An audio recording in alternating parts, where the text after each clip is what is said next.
When did you say they were here? I was told the boy was here, 73, 74. Oh, no. Nothing's. Have you tried the Arab University? I've tried all 3 universities. Look, would you mind going back in your files for the last 10 years? Our records go back to 1870. Nobody by those names. University? Of course she was never at university. I could have told you that. If you paid me first, before you started all this flying about. University. Her mind was like a 15. But her instincts, her feelings, that was different. In those things, she was a woman. How old was she when she died? I would say about 19. Where did you meet the boy? How should I know? I wasn't there watching her like rat's cheese. I had my arms full with the baby. I never saw the boy, and that's what I'm telling you. Yes, now, can we start at the beginning? Now, you went out there early 76, about 18 months before she died. February 76. I had seen this job advertised, and a friend Yes, you were going to look after the old prince's baby grandson. Now, where did you live? I lived with his daughter. She was divorced, a palace full of women. And did the princess live with you? Oh, she lived in another palace with her father, who was the old prince's son. So, the old prince lived in his palace, his daughter was in the women's palace where you lived, and his son was in another palace with his daughter, the girl we're talking about. 3 palaces. 9 palaces. Everyone had a palace in the capital, another palace by the sea, and a palace in the mountains. And when you're talking about a palace, you mean a large modern villa? Yes, except the old prince. He had this wonderful palace and the garden. Now, when did you meet the princess?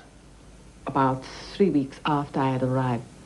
We were all in the capital, sometime in March. March 76? Yes. One morning I woke up, and the palace was full of rubbish, a mess. There had been a big party the night before, and all the princesses were still sleeping. No one moved all day, except the servants. Then, about 5 o'clock in the afternoon, I remember it so well.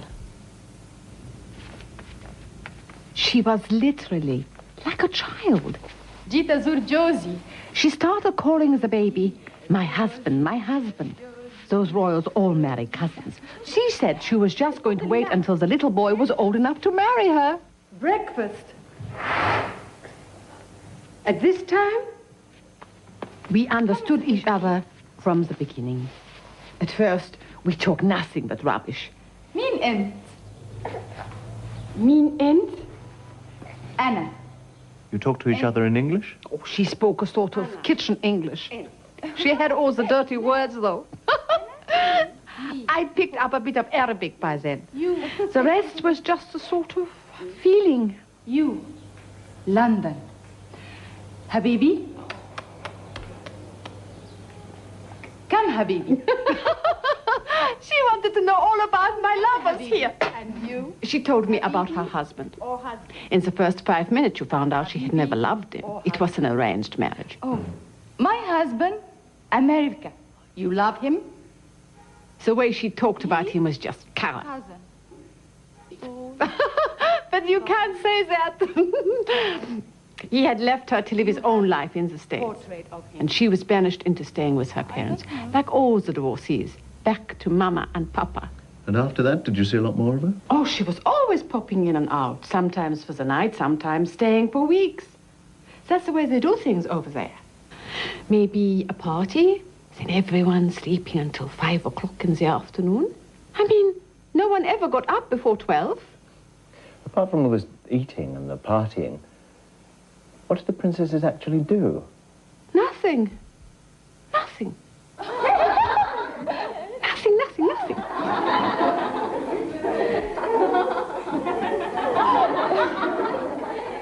Did they ever take any exercise? Only hopefully. Making love. So there was a lot of that. I mean, this idea that she was the only one who broke the rules. What else could you do? I mean, if you're so damned bored, caged up in those palaces, there's nothing else on your mind. I'm not being critical. I'm just trying to establish what she did that was so different, so exceptional, and brought everything down on top of her. I mean, if all the other women were having affairs... My contract is to talk to you about the princess, not the others. Those things are not for you, not for me either. I mean, if I wanted to write a bestseller, I could tell such things. But I'm not going to say a word. Okay. So, a life of total boredom. Caged up, as you said. Servants doing everything. I mean, when a princess undresses, she drops her clothes on the floor, a servant picks them up. And when she dresses, the servant has to lay out 11 costumes so she can choose. And the servant has to go down to the boutique and bring back all the latest Paris fashion, all on approval. And when she has a bath, the servant runs her water and talks to her to cheer her up and towels her dry. And the servant cuts your nails and combs your hair. Did she ever have a serious discussion with you? Her kitchen English, my Arabic. But did she seem serious about anything? Religion, for instance. Did she pray? Praying is for daytime, when she slept. In our palace, praying was for the servants. نوف صنعي لي القهوة. Sometimes she'd lie down and listen to recordings of the Quran. Oh, but just for relaxation. It's very soothing. Did she read? Oh, only those film magazines. Her special hero was Abdul Halim. As soon as he came up on TV, she blew kisses at him.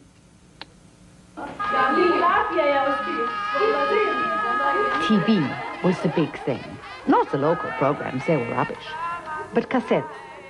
We were always getting films and foreign programs. We saw Sound of Music a dozen times. They knew every scene by heart. Top of the Pops used to come every week, fresh from London. But didn't she do anything or say anything that would suggest a growing resentment against all this? Defiance? Rebellion? Oh, she was always defiant. She loved Western pop music, but the servants hated it. No, that's not exactly what I meant. Her favorite song was Save Your Kisses For Me. It sounded by the Brotherhood of Man. All she could say was kisses for me. That's as far as she got. Kisses for me. She would play it, and the servants would sit there with crossed faces. And she'd play it again, and the servants would get even crosser, and again, 20 times. And she'd laugh at them.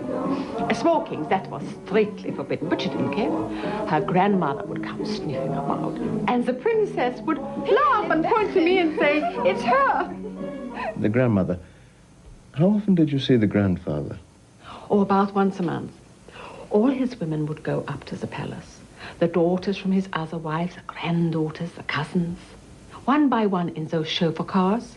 Beauty after beauty, dressed up like a peacock. As each girl enters the palace, she'd drop her veil. It was like a wedding. Every girl trying to outdo the other. Then we'd all wait by the doorway of this big room.